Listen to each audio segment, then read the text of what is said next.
सुप्रभात। बाबा कहते हैं, मेरे प्यारे बच्चे, कभी कभी तुम कान के कच्चे हो जाते हो।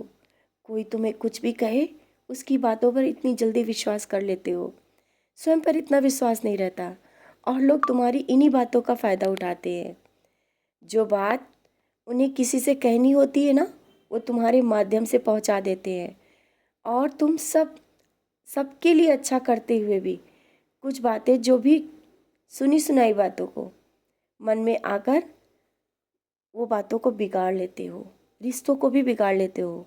इसलिए आज मैं तुम्हें समझाना चाहता हूँ, कभी किसी की बातों में आने से पहले अपने मन की, अपने हृदय की सुनो।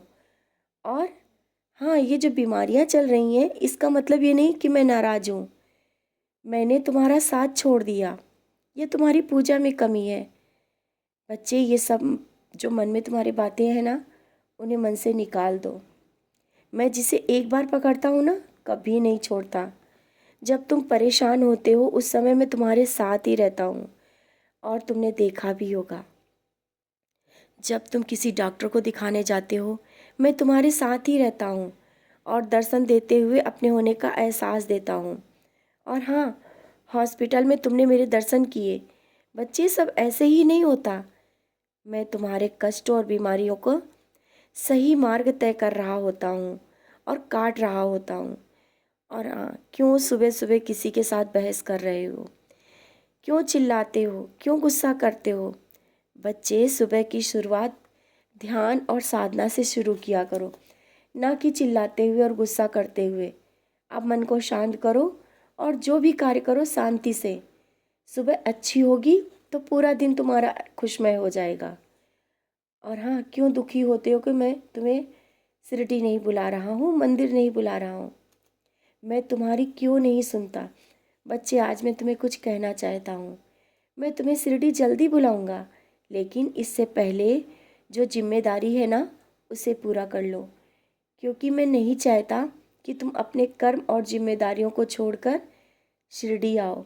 क्योंकि तुम शिरडी तो आना चाहते हो और जल्दी आ भी जाओगे, लेकिन आधा मन तुम्हारा उन कार्यों पर लगा रहेगा जो छोड़ कर आओगे।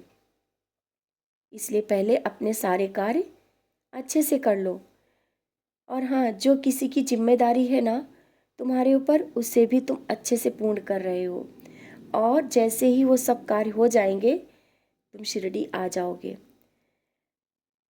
तुम जब मेरा भजन सुनते हो, उस वक्त इतने लीन हो जाते हो, भक्ति रस में डूबकर आंखों से जो आंसू बहते हैं ना, यही प्यार और भक्ति हर पल मुझे तुम्हारी ओर और करीब ले आती है।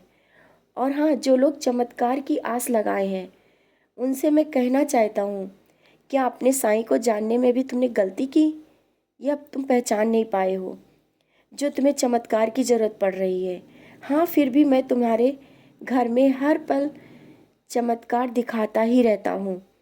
और जल्दी ही एक बहुत बड़ा चमत्कार तुम्हारे घर में होगा, जिसे लोग भी देखेंगे और तुम्हारी भक्ति को पहचानेंगे। जानता हूँ, तुम अपनी भक्ति और विश्वास के लिए चमत्कार की आस रखते हो ना, वो भी होगा।